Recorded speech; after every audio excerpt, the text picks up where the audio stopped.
तो नमस्कार दोस्तों, स्वागत है आप सभी का हमारे YouTube चैनल पे। आज मैं पुनः आप लोगों के बीच उपस्थित हुआ हूँ पॉलिटी का एक जो है सब्जेक्ट राज्यसभा लेकर के टॉपिक, जो कि हमने पहले आपसे वादा किया था कि मैं राज्यसभा का स्पेशल वीडियो लेकर आऊँगा, लोकसभा का भी और राष्ट्रपति का भी। तो उस अपने फर्ज को निभाते हुए राज्यसभा के बारे में आज हम लोग पूरी जानकारी हासिल करेंगे, स्पेशल राज्यसभा के बारे में। ठीक है, तो चलिए आपका समय ज़्यादा न लेते हुए मैं इसको स्टार्ट करने जा रहा हूँ। तो देखिए, जैसा कि आपको पहले वाले जो बेसिक स्ट्रक्चर वाले जो हमने बताया था संसद का, उसमें भी ये बता दिया था कि राज्यसभा का जो गठन है वो हुआ है 3 अप्रैल 1952 ईस्वी को, और इसकी जो प्रथम बैठक है वो आपको 13 मई 1952 ईस्वी को हुआ है। लेकिन ध्यान रखना है कि राज्यसभा का गठन जो 3 अप्रैल 1952 को हुआ है, तो ये काउंसिल ऑफ स्टेट के रूप में हुआ है, न कि राज्यसभा के रूप में। तो फिर इसका नाम जो है राज्यसभा कब पड़ा है, तो ये है जो राज्यसभा जो नाम पड़ा है ये हुआ है 23 अगस्त 1954 ईस्वी को, यानी 2 साल बाद चल के इसका नाम राज्यसभा पड़ा है। ये बात आपको ध्यान रखना है। गठन हुआ है काउंसिल ऑफ स्टेट के रूप में 1952 को, राज्यसभा नाम पड़ा है 1954 में। ठीक है, इसको ध्यान रखिएगा। प्रथम बैठक हो गया 13 मई 1952 में। और राज्यसभा को उच्च सदन भी कहते हैं, अस्थाई सदन भी कहते हैं, परमानेंट हाउस, इसको द्वितीय सदन भी कहते हैं, और इसको अप्रत्यक्ष सदन भी कहते हैं, क्योंकि इसमें जो इलेक्शन है, चुनाव है, वो अप्रत्यक्ष रूप से होता है। जनता डायरेक्ट वोट नहीं डालती है, बल्कि जितने भी राज्य और केंद्र शासित प्रदेश के विधानसभा हैं, विधानसभा के सदस्यों द्वारा राज्यसभा के सदस्य का चयन होता है। इसीलिए इसको कहा गया अप्रत्यक्ष चुनाव। ठीक है, अप्रत्यक्ष सदन। तो ये एक बेसिक जानकारी था जो कि हमने पहले वाले वीडियो में भी दिया है। अगर आप पहले वाले वीडियो नहीं देखे हैं संसद वाले, तो आप हमारे YouTube चैनल से जाके उसको देख सकते हैं। मैं उसका लिंक आपको वीडियो के डिस्क्रिप्शन में डाल दूंगा। आगे देखिए, राज्यसभा की सीट की संरचना, यानी कि सीट जो है कहाँ कहाँ से कितने आएंगे उसके बारे में देख लेते हैं। ठीक है, तो इसमें देखिए थोड़ा सा कि राज्यसभा का जो सीट है, इसमें देखिए अधिकतम सीट जो है वो 250 तक हो सकती है। ये बात आप ध्यान रखिएगा, मैक्सिमम सीट 250 तक हो सकती है। लेकिन वर्तमान में 250 सीट है नहीं, वर्तमान में कितना है, तो 245 सीट है मौजूद। ठीक है, अब ये जो 245 सीट अभी मौजूद है, ये कहाँ कहाँ से आते हैं इसको भी आप ध्यान रखिएगा। ठीक ना, तो ये देखिए प्रत्येक राज्य से और केंद्र शासित प्रदेश यानी यूटी से मिला करके 233 सीट आते हैं, 233 सीट आते हैं। ठीक है, प्रत्येक राज्य से और केंद्र शासित प्रदेश से मिला करके। बाकी जो 12 सीट है वो राष्ट्रपति के द्वारा मनोनीत किया जाता है। ये बात भी आप ध्यान रखिएगा, इस दोनों का आप जोड़ दीजिएगा तो 245 हो जाएगा। ठीक है, तो ये स्ट्रक्चर है राज्यसभा के सीटों का संरचना। अब इसमें अगर स्पेशल केस में बात करें कि बिहार से कितने सीट जो है राज्यसभा में आते हैं, तो बिहार से आप ध्यान रखिएगा राज्यसभा में 16 सीट लिया जाता है। बिहार के लिए 16 सीट का बंटवारा किया गया है राज्यसभा में। ठीक है, यहाँ से ध्यान रखिएगा। तो राज्यसभा का जो है प्रथम अध्यक्ष कौन थे, अध्यक्ष मतलब सभापति। ठीक है, सभापति को अध्यक्ष भी कहते हैं। तो ये थे डॉक्टर सर्वपल्ली राधाकृष्णन जी, इसको आप ध्यान रखिएगा। ठीक ना, इसी प्रकार से राज्यसभा की अगर प्रथम महिला उपसभापति की बात कर ले तो उसका नाम है नाजमा हेपतुल्ला। ठीक है, ये दोनों नाम इंपॉर्टेंट होगा, ऑब्जेक्टिव क्वेश्चन बनता है, इसको आप ध्यान रखिएगा।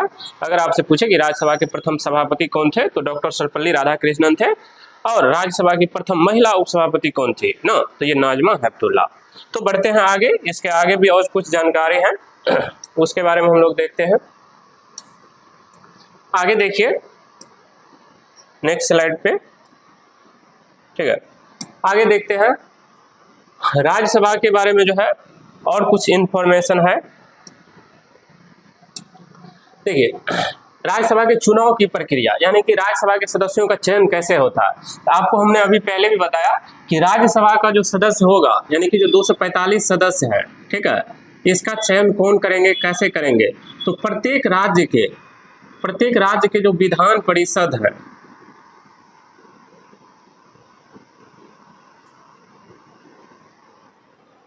सॉरी विधान परिषद नहीं, विधानसभा, जो विधानसभा है, ठीक ना, इसके जितने भी सदस्य होंगे वो लोग इसका चयन करेंगे, यानी कि जिसको हम लोग MLA कहते हैं, MLA, member of legislative assembly. जो MLA होते हैं, विधायक जो होते हैं, ठीक ना, वो विधानसभा के जो सदस्य होते हैं, चाहे वो राज्य के हो या फिर केंद्र शासित प्रदेश के हो, वो सभी के सभी जो है राज्यसभा के सदस्यों का चुनाव प्रक्रिया में भाग लेंगे। ये बात आप ध्यान रखिएगा। और अप्रत्यक्ष निर्वाचन होगा। अप्रत्यक्ष क्यों होगा? क्योंकि हमने जो है विधायक को चुना है अपने क्षेत्र से, और वो विधायक चुन रहे हैं राज्यसभा के सदस्य को, यानी जनता डायरेक्ट वोट नहीं डाली है राज्यसभा के सदस्य को, इसीलिए हम लोग क्या बोलते हैं कि अप्रत्यक्ष चुनाव होगा। ध्यान रखना है, चुनाव कैसा होगा? अप्रत्यक्ष, अप्रत्यक्ष निर्वाचन, अप्रत्यक्ष निर्वाचन।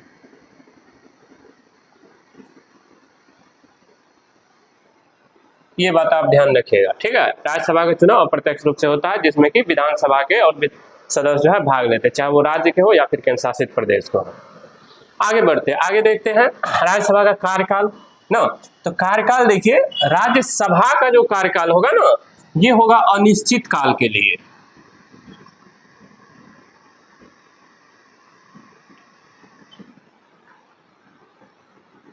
अनिश्चित यानी अनफाइनाइट, ठीक है। क्यों? क्योंकि यह एक अस्थायी सदन है, ये कभी भंग नहीं होगा एक साथ। लेकिन इसमें जो है प्रत्येक 2 वर्ष पर, यानी 2 वर्ष पर 1/3 सदस्य, 1/3 मेंबर्स खाली होते हैं, और इसके बदले में नए सदस्यों का चुनाव होता है। यानी प्रत्येक 2 वर्ष पर नए सदस्य 1/3 चुने जाते हैं, जो कि 6 वर्ष तक रहता है, ठीक है। जो कि कितने वर्ष तक? 6 वर्ष तक कार्य करता है। तो ये बात आप ध्यान रखिएगा कि राज्यसभा का कार्यकाल अनिश्चित होता है, लेकिन इसके सदस्यों का जो कार्यकाल है वो 6 वर्ष का होता है। सदस्यों का कार्यकाल कितना होता है? 6 वर्ष का। आपको अगर पूछे कि राज्यसभा के प्रत्येक सदस्य का कार्यकाल, ठीक ना, तो सदस्य का कार्यकाल 6 वर्ष का होगा। लेकिन अगर आपको पूछे कि राज्यसभा का कार्यकाल, तो वो आप ध्यान रखिएगा अनिश्चित हो जाएगा, ठीक है। 2 वर्ष पर 1/3 सदस्य का चुनाव होता है, फिर पुराने वाले जो चुना गया था वो निकल के बाहर जाता है, उसका कार्यकाल खत्म होता है, ठीक है। ये ध्यान रखना है। आगे बढ़ते हैं, त्यागपत्र वाली बात है।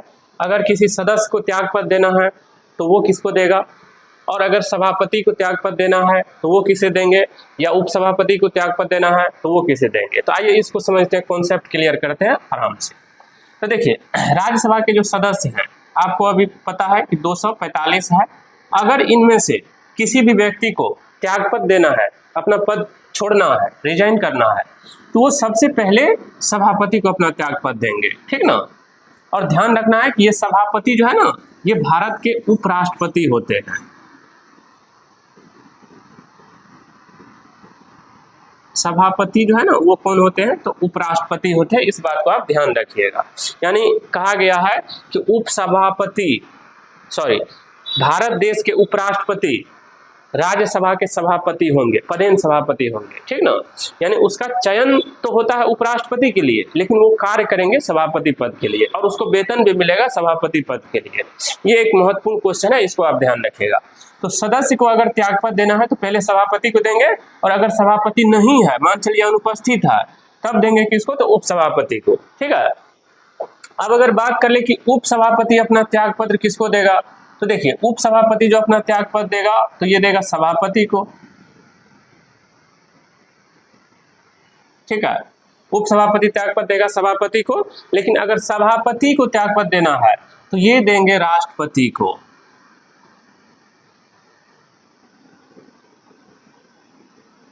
ठीक है। ये देंगे किसको? राष्ट्रपति को त्यागपत्र। क्यों? क्योंकि ये खुद उपराष्ट्रपति है। आप देखिए, अपने से बड़े व्यक्ति को हमेशा त्यागपत्र देंगे, अपने से छोटे के पास नहीं झुकेगा, ठीक ना। यहाँ पे आप इस लॉजिक से याद रख सकते हैं, पुष्पाराज झुकेगा नहीं, है ना। यानी ये सभापति कौन है? उपराष्ट्रपति है। और ये उपसभापति कौन है? तो ये सदस्य में से एक व्यक्ति है। इसलिए ये बड़ा व्यक्ति हो गया, यानी राष्ट्रपति के लेवल का आदमी हो गया। तो सभापति हमेशा त्यागपत्र देंगे किसको? राष्ट्रपति को, न कि उपराष्ट्रपति को, ये बात, उपसभापति को, ये बात ध्यान रखना है। सभापति है कौन व्यक्ति? तो ओरिजिनल में जो है ना, वास्तविकता में ये उपराष्ट्रपति है, ये दोनों पद पे काम कर रहे हैं, लेकिन इसको वेतन मिलता है सभापति पद के लिए। तो सभापति त्यागपत्र देंगे राष्ट्रपति को, उपसभापति को नहीं देंगे। ये बहुत ही गहराई वाले क्वेश्चन है, इसको आप ध्यान रखिएगा। फिर से एक बार मैं क्लियर कर दूं, राज्यसभा के जितने सदस्य हैं वो त्यागपत्र देंगे सभापति को, अगर सभापति नहीं है तो देंगे उपसभापति को, ठीक है। लेकिन अगर उपसभापति को त्यागपत्र देना है तो ये देंगे सभापति को, लेकिन अगर सभापति को त्यागपत्र देना है तो ये देंगे राष्ट्रपति को, न कि उपसभापति को। ये कॉन्सेप्ट क्लियर रखिएगा आप। आगे चलते हैं। अब देखिए, और ये सारी बात जो लिखी हुई है ना, ये अनुच्छेद 91 में लिखी हुई है, 91 में, ठीक है। आगे देखते हैं। यही बात बैठक के बारे में कहा गया है कि प्रत्येक 2 वर्ष पर, प्रत्येक जो है 1 वर्ष में कम से कम 2 बार बैठक होना अनिवार्य है। यानी कि 1 साल के अंदर 2 बैठक होना कंपलसरी है, अनिवार्य है, यानी 6 महीना, ठीक ना। 6 महीना के अंतराल से अधिक नहीं होना चाहिए बैठक में, 2 बैठक के बीच 6 महीना से अधिक का समय नहीं होना चाहिए, ठीक है। तो वही लिखे हैं कि 6 माह के अंतराल पर बैठक हो जाना चाहिए, उससे ज़्यादा नहीं, यानी 1 साल में कम से कम 2 बार बैठक होना ही चाहिए। अब देखिए, अगर कोई सदस्य बिना सभापति के अनुमति के लगातार 60 दिनों तक अनुपस्थित रहता है, सदन में भाग नहीं लेता है बैठक में, तो उसकी सदस्यता समाप्त कर दी जाएगी। ये बात आप ध्यान रखिएगा, कैंसिल कर दिया जाएगा, उसकी सदस्यता को रद्द कर दिया जाएगा। इस बात को आप ध्यान रखिएगा, बहुत इंपॉर्टेंट क्वेश्चन है ये। 60 दिन आपको ध्यान रखना है। कितने दिनों तक? तो 60 दिनों तक। लेकिन अगर अनुमति ले करके सभापति से तब अनुपस्थित रहता है तो उसके लिए कोई दिक्कत नहीं। बिना अनुमति का अगर लगातार 60 दिनों तक, यानी 2 महीना तक सदन से अनुपस्थित है, गायब है, तो उसकी सदस्यता समाप्त करने का पावर है किसे? सभापति के पास। ये बात आप ध्यान रखिएगा। आगे चलते, अनुच्छेद 249, इसमें देखिए लिखा हुआ है क्या चीज, कि राज्यसभा जो है ना, केवल 1 वर्ष के लिए राज्य सूची में वर्णित जितने भी विषय हैं उस पर कानून बना सकती है। ये बहुत जरूरी चीज है। यानी आपको पता है कि एक होता है संघ सूची, एक होता है राज्य सूची, और एक होता है समवर्ती सूची। संघ सूची पर कानून बनाने का अधिकार केंद्र सरकार यानी संसद का है, जबकि राज्य सूची पर कानून बनाने का अधिकार विधानमंडल का है, ठीक ना। लेकिन समवर्ती सूची पर कानून बनाने का अधिकार दोनों का है, राज्य का भी और संघ का भी। लेकिन अगर उसमें केंद्र आ गया कानून बनाने के लिए तो राज्य को फिर पीछे हटना पड़ता है, क्योंकि वो ज्यादा पावरफुल है, उच्च पद है उसका, ठीक है। तो लेकिन यहाँ पे क्या कहा गया कि राज्यसभा जो है राज्य सूची में वर्णित विषयों पर कानून बना सकता है, लेकिन वो कानून कितने वर्ष के लिए होगा? तो मात्र 1 वर्ष के लिए होगा, ये ध्यान रखिएगा। आगे चलते हैं। अनुच्छेद 312 में लिखा हुआ है, देखिए, कि अखिल भारतीय संघ लोक सेवा आयोग, यानी जिसको हम लोग यूपीएससी बोलते हैं, ठीक ना, अखिल भारतीय संघ लोक सेवा आयोग के गठन का अधिकार जो है ये भी केवल राज्यसभा को है। ये सब राज्यसभा का विशेषाधिकार है, इस बात को ध्यान रखिएगा। आर्टिकल 312।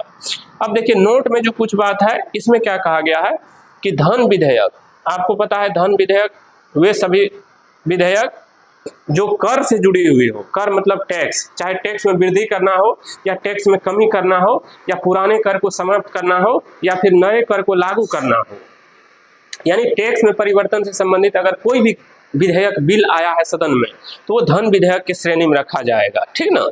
तो धन विधेयक जो है ना, राष्ट्रपति के पूर्व अनुमति से पेश किया जाता है सदन में, इसीलिए यहाँ पे राज्यसभा को मात्र 14 दिन का अवसर मिलता है, या तो वो उसको मंजूरी करें या उसको इग्नोर करें, उससे कोई फर्क नहीं पड़ने वाला है, क्योंकि 14 दिन के अंदर उसको डिसीजन लेना है, ठीक ना।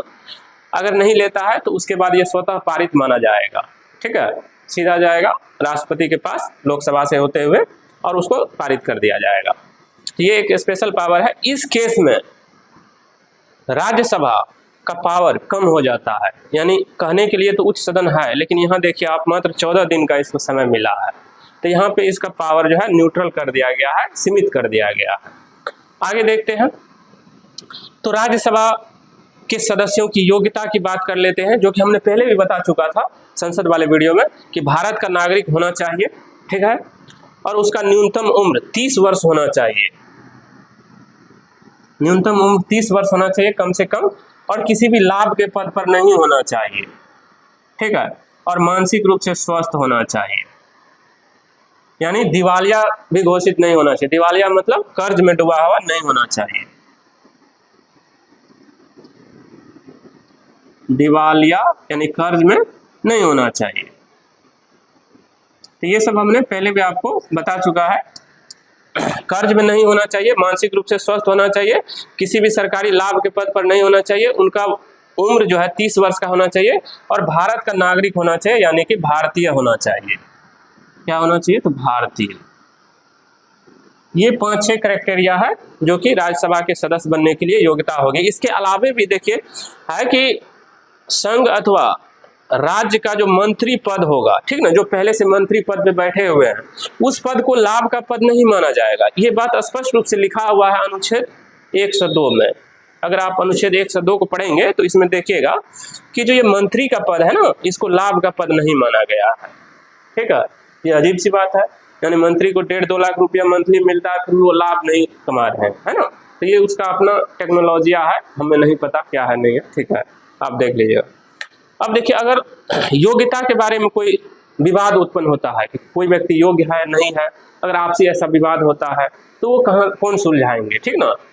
तो इसके लिए है कि राज्यसभा के सदस्यों की योग्यता संबंधी विवादों का निपटारा राष्ट्रपति के द्वारा किया जाएगा फाइनली, लेकिन इसमें जो इलेक्शन कमीशन ऑफ इंडिया है, भारत के जो निर्वाचन आयोग है, उनसे सलाह लिया जाएगा, ठीक है। उनके सलाह पर राष्ट्रपति के द्वारा, निर्वाचन आयोग के सलाह पर राष्ट्रपति के द्वारा, ठीक ना, जो है योग्यता संबंधी विवादों का निपटारा किया जाएगा। ये बात एकदम भेविया है, इसको आप ध्यान रखिएगा, यहाँ से क्वेश्चन पूछता है। तो ये था हमारा राज्यसभा का जो है सारे महत्वपूर्ण जानकारी। इसके अलावे एक आध पॉइंट अगर छूट गया हो तो कोई बात नहीं, लेकिन मेरा जहाँ तक मानना है कि जितना भी इंपॉर्टेंट क्वेश्चन बनता है सारे के सारे हमने कवर करने का प्रयास किया है। राज्यसभा के बारे में स्पेशल था, इसी प्रकार से आपको आएगा लोकसभा के बारे में, फिर इसी प्रकार से राष्ट्रपति के बारे में आएगा, ठीक ना। तभी हम पॉलिटी का जो है वीडियो ज़्यादा बनाने की कोशिश करेंगे। तो आप हमारे चैनल के साथ जुड़े रहिए और हमारे इस चैनल को आगे सपोर्ट कीजिए। आप रोजगार तक को सब्सक्राइब कीजिए और रोजगार पाइए, ठीक ना। तो धन्यवाद आप सबों का देखने के लिए, थैंक यू।